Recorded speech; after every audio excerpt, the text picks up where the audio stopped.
Stiamo vivendo un periodo di grandissima difficoltà, un periodo che nell'ultimo secolo non è mai stato vissuto. Stiamo vivendo un momento che sta interessando tutto il mondo. Bene, in Italia lo stiamo vivendo in maniera particolare con un'acutezza che negli altri stati non esiste.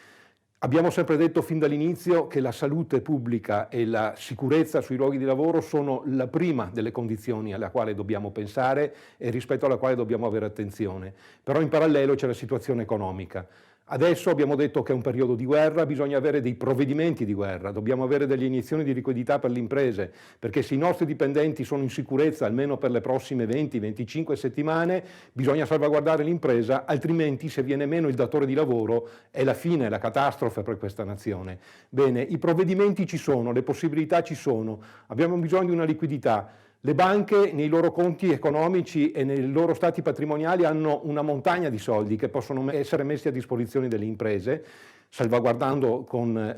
questi prestiti che verrebbero fatti da parte dello Stato, andando a rimpinguare quello che è il Fondo Centrale di Garanzia e con degli strumenti che diano subito la possibilità alle imprese di onorare i propri debiti, perché se c'è un fermo delle situazioni finanziarie, se non c'è denaro che gira, la situazione diventa ancora più preoccupante. Per cui noi ci stiamo dando da fare per dare anche questo ausilio al governo, dare queste nostre impressioni, ma non solo, ma dare anche le soluzioni che stiamo studiando affinché si possa affrontare il futuro in maniera immediata, già fin da subito, pensare a quello che succederà sì nel momento in cui ci sono i fermi, ma anche quello che si dovrà fare subito dopo quando ci sarà un allentamento dell'emergenza sanitaria e si dovrà ricominciare a produrre. Speriamo che questo periodo sia il più breve possibile, speriamo che ci siano meno vittime possibile, speriamo che la situazione sanitaria allenti un po' quello che è il grado di gravità e subito dopo però bisogna avere le imprese in grado di sostenere questa nazione,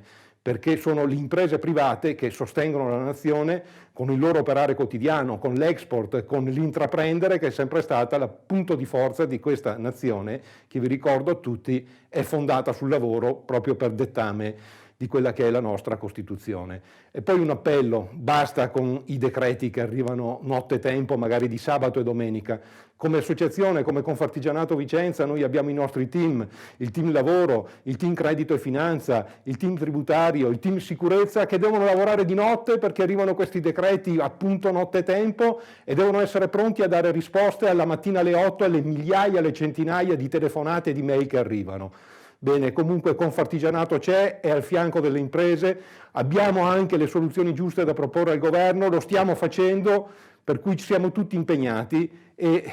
quello che è la più grande speranza e l'augurio che ci facciamo è che tutto vada bene e che tutti quanti possano tener duro e salvare tutte quante le imprese affinché si ritorni ad essere quel tessuto socio-economico che con tanta fatica dal dopoguerra in poi ci eravamo costruiti. Viva Confartigianato e viva l'Italia!